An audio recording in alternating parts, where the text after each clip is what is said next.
I remember when the news broke that the Golden State Warriors signed Demarcus Cousins. I remember being so pissed off, man, that I pretty much tired from making videos. Oh shit, man! I was so disgusted as a basketball fan. Like, man, come on, man. I knew Cousins had just suffered an injury. I knew he wouldn't be the same Demarcus Cousins. He wouldn't be Boogie. Possibly never again, honestly, with an Achilles tear. But the way that the advancements in surgery and treatments nowadays, players can come back from this type of injury and be potentially what they were before the injury. That wasn't the case in the 70s, 80s, and most of the 90s and into the 20th century, 21st century, excuse me. But I got over that.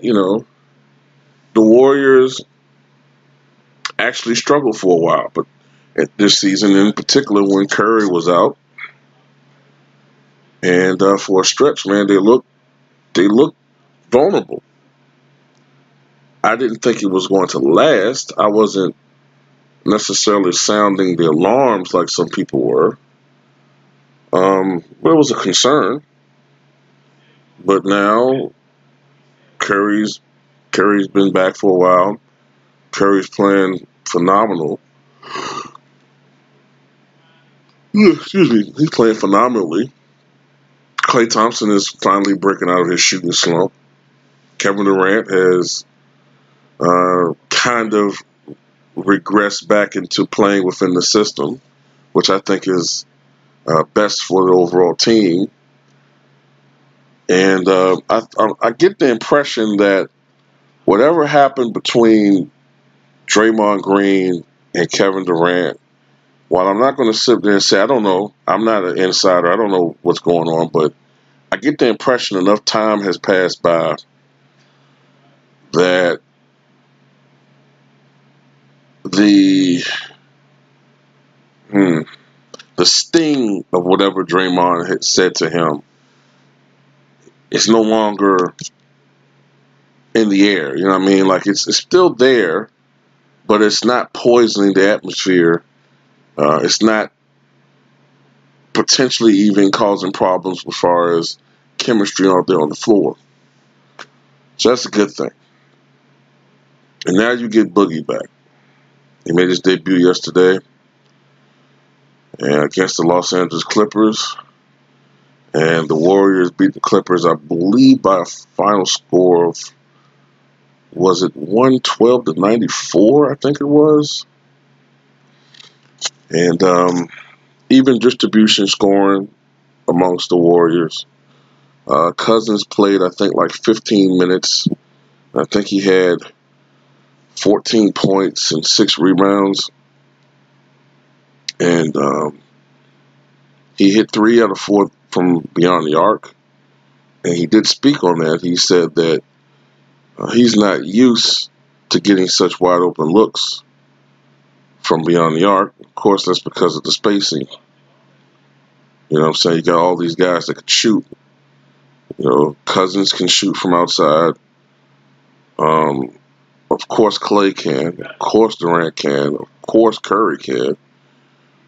Green, I don't know what he's been doing as of late. I know he struggled for most of the season. I don't know whether he's picked up offensively or not.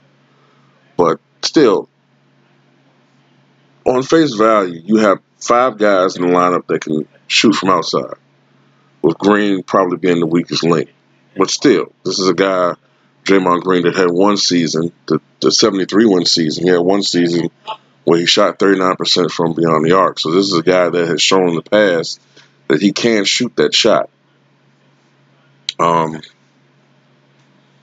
Boogie was rusty. He said that he was rusty. He said that he was out of rhythm. He said he was so out of rhythm that sometimes he felt like when he was going into his moves that he felt like he was going to stumble and trip on himself. But his first basket was a slam dunk. And he finished, I think, 5-11 from the field. And that's not a bad night, man. He probably was more productive in 15 minutes than Kevin Looney normally is in 5 minutes of play. You know what I mean? Far more productive. So now you have Cousins making his return. And like I said before in that video I did the other day, man, the Warriors are probably going to start pulling away from the rest of the pack in the Western Conference. I mean, they've been kind of, well, for them, struggling a little bit earlier on this season, especially, I think, in the month of December, I think they struggled. But they kind of have been like nip and tuck with the Denver Nuggets for a while as far as the best record in the Western Conference. And now they are alone at the top of the Western Conference. And as a matter of fact, they're not far behind at all from the Toronto Raptors for best record in the NBA. And I think it's very important psychologically for the Raptors to have, if they were to face the Golden State Warriors, if they were to advance to the NBA Finals and play the Golden State Warriors, I think that it's very important for the Raptors to have home court advantage just from a psychological standpoint. But the Warriors, I don't know, man.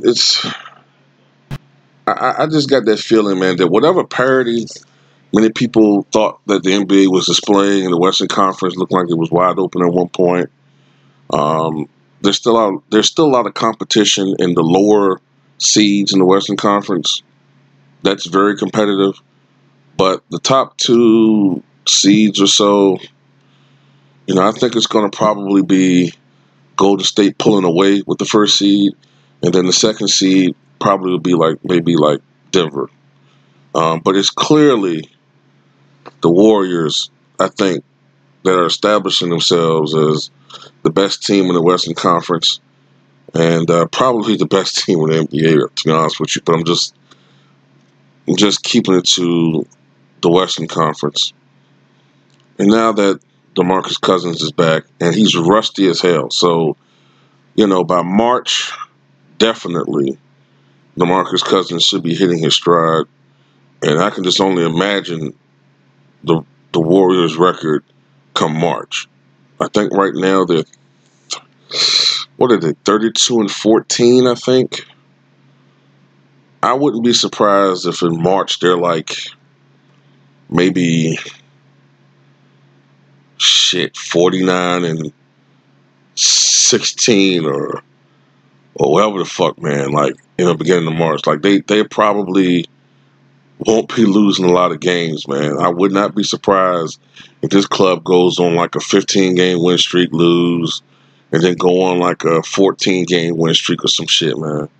I think the Warriors are probably gonna. I said I didn't think they were gonna win 60 games, man, this year.